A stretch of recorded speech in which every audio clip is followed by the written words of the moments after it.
So far we've learned quite a bit about harmony and chord progression. So let's try to put a bit of that knowledge into a intermediate chapter here and use it on this basic chord progression, which is a 4, 5, 6, 1 from our C major scale. This is our tonic and this is the 4, 5, 6. We kind of figure that chord progression is a journey that often starts from the tonic and takes you to some kind of state of tension and release, and then later turns back to the tonic. The tonic in that sense represents stability and a home base, a stable point in the progression. We've also learned that some chord progressions, also this one in here, are used in millions of songs, just inverted a bit and accompanied by different melodies. Chord progressions themselves can't be subject to copyright issues. So let's take this 4, 5, 6, 1 and apply some of the techniques we've learned so far and try to make it sound more interesting. So we try to add variety, tension, and maybe a bit of inversion. Let's see what we can do. So let's listen.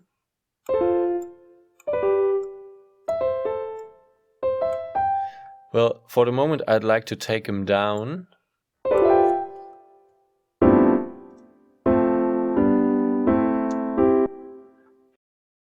I'd like to play it slower.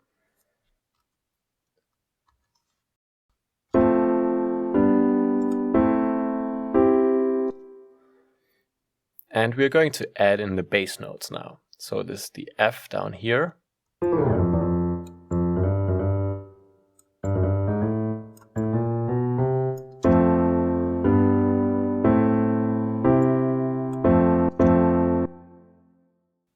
Maybe we can start with the first chord.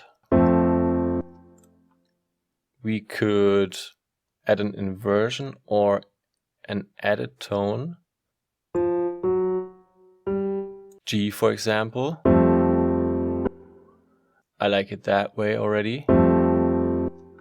But there are other ways of doing it. Let's take down the C maybe for a second.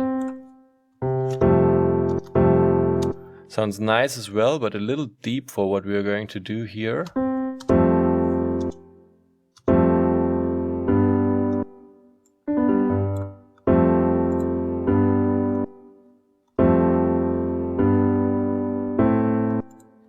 This is way too uninteresting, so maybe put in the 7th, 6th, 7th.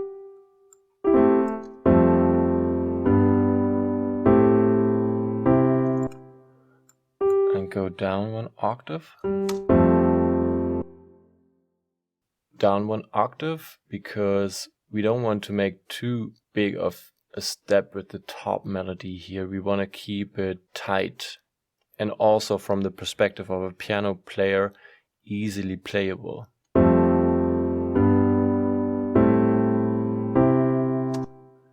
Also immediately want to take this G down here.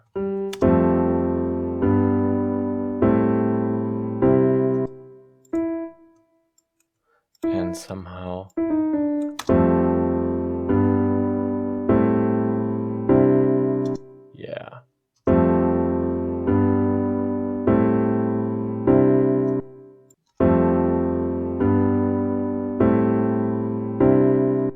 so it sounds pretty nice over here if we have the inverted tonic, our C major in the second inversion.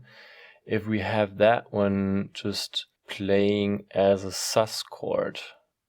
So in that case, if we think about the G up here, we see that we have to get rid of the third as we learned before.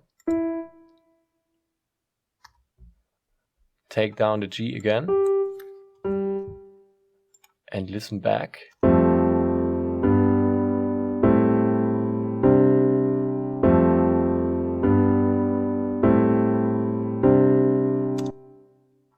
That's a pretty nice progression.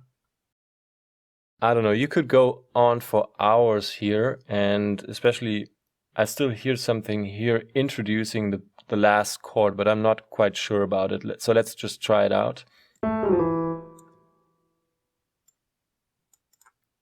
To introduce the last chord.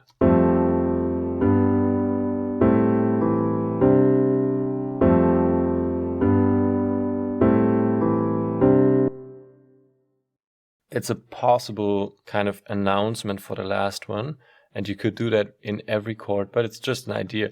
So what have we done here? We took this F major and changed it into an F major added 2 chord. We sort of kept the G major the way it was because it works nicely like that. And we went on, put in an A minor 7 over here with the top note G down 1 octave, and we changed the C major tonic chord into a C sus 2, which wraps up this whole progression nicely and makes your ear also want to hear it again. In the next video, we are going to analyze this chord progression a bit deeper.